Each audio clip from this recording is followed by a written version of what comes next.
Mi nombre es Giovanni Jadiel Rosales Vázquez, alumno del octavo semestre de la Universidad Autónoma de Tlaxcala, Campus Calpulalpa, dentro de la asignatura Derecho Internacional Público. Voy a hablar de dos temas en especial, que es el caso de José Ernesto Medellín Rojas contra Texas y la pena de muerte en México, su evolución. Bueno, para comenzar, José Ernesto Medellín Rojas fue originario de Nuevo León, Laredo, Tamaulipas, y él fue arrestado el 29 de junio de 1993 como responsable del homicidio y secuestro de dos adolescentes, una de nombre Jennifer y otra de nombre Elizabeth Peña, una de 14 y otra de 16 años de edad,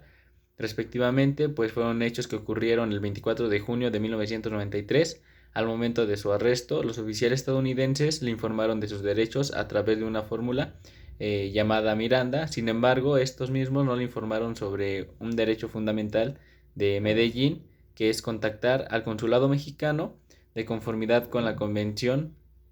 de Viena sobre las relaciones consulares de 1963. José Ernesto Medellín fue sentenciado a muerte el 21 de octubre de 1994 por la Corte del Distrito del Condado de Harris en Houston, Texas.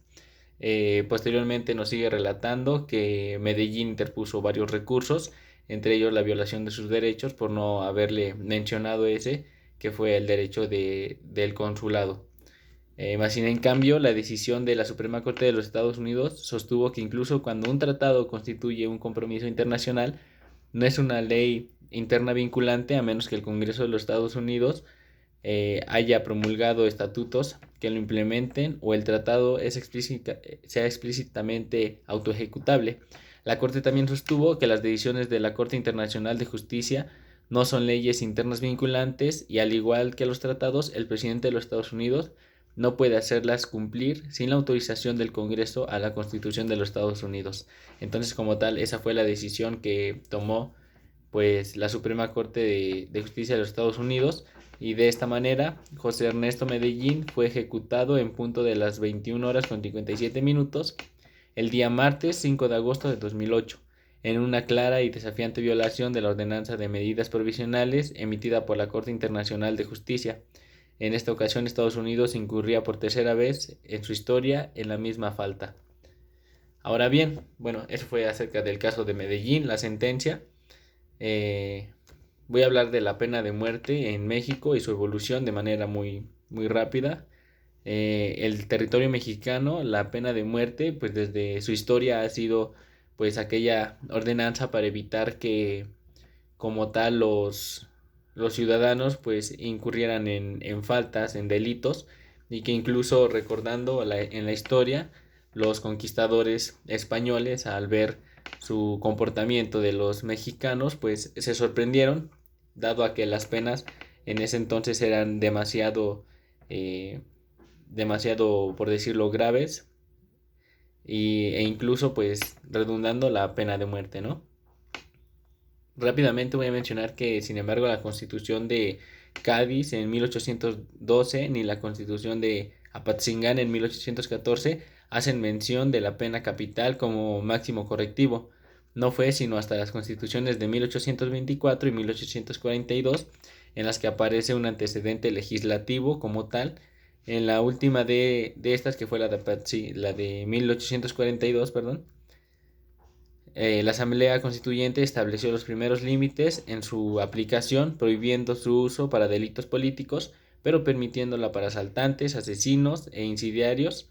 Y al paso del tiempo, pues obviamente la pena de muerte se abolió. Por ejemplo, en Tlaxcala fue en 1957 cuando se abolió por completo.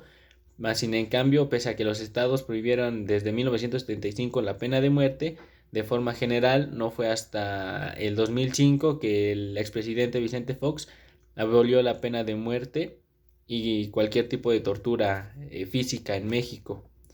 A manera pues general, podría concluir que, bueno, no podría decir si estoy a favor o en contra de la pena de muerte, porque como tal, la pena, como ya lo había mencionado, tiene esa función, ¿no? De evitar que los ciudadanos incurran en delitos, y entre más grande sea la pena, pues obviamente menos van a cometer delitos. Más sin en cambio, no estaría tanto a favor, dado a que la pena en su esencia no es mala, sino el sistema que tenemos en México, al momento de aplicarla sabemos que no siempre se les da la pena a quien la merece y como tal el concepto de justicia que se tiene en México a través del sistema que es demasiado corrupto, pues obviamente va a utilizar la pena de muerte de manera redundante, pues corrupta, ¿no? Entonces, pues a mi pensar, la pena en su esencia cumple su función, más sin en cambio el sistema de México es demasiado corrupto como para poder estar a favor de esta pena.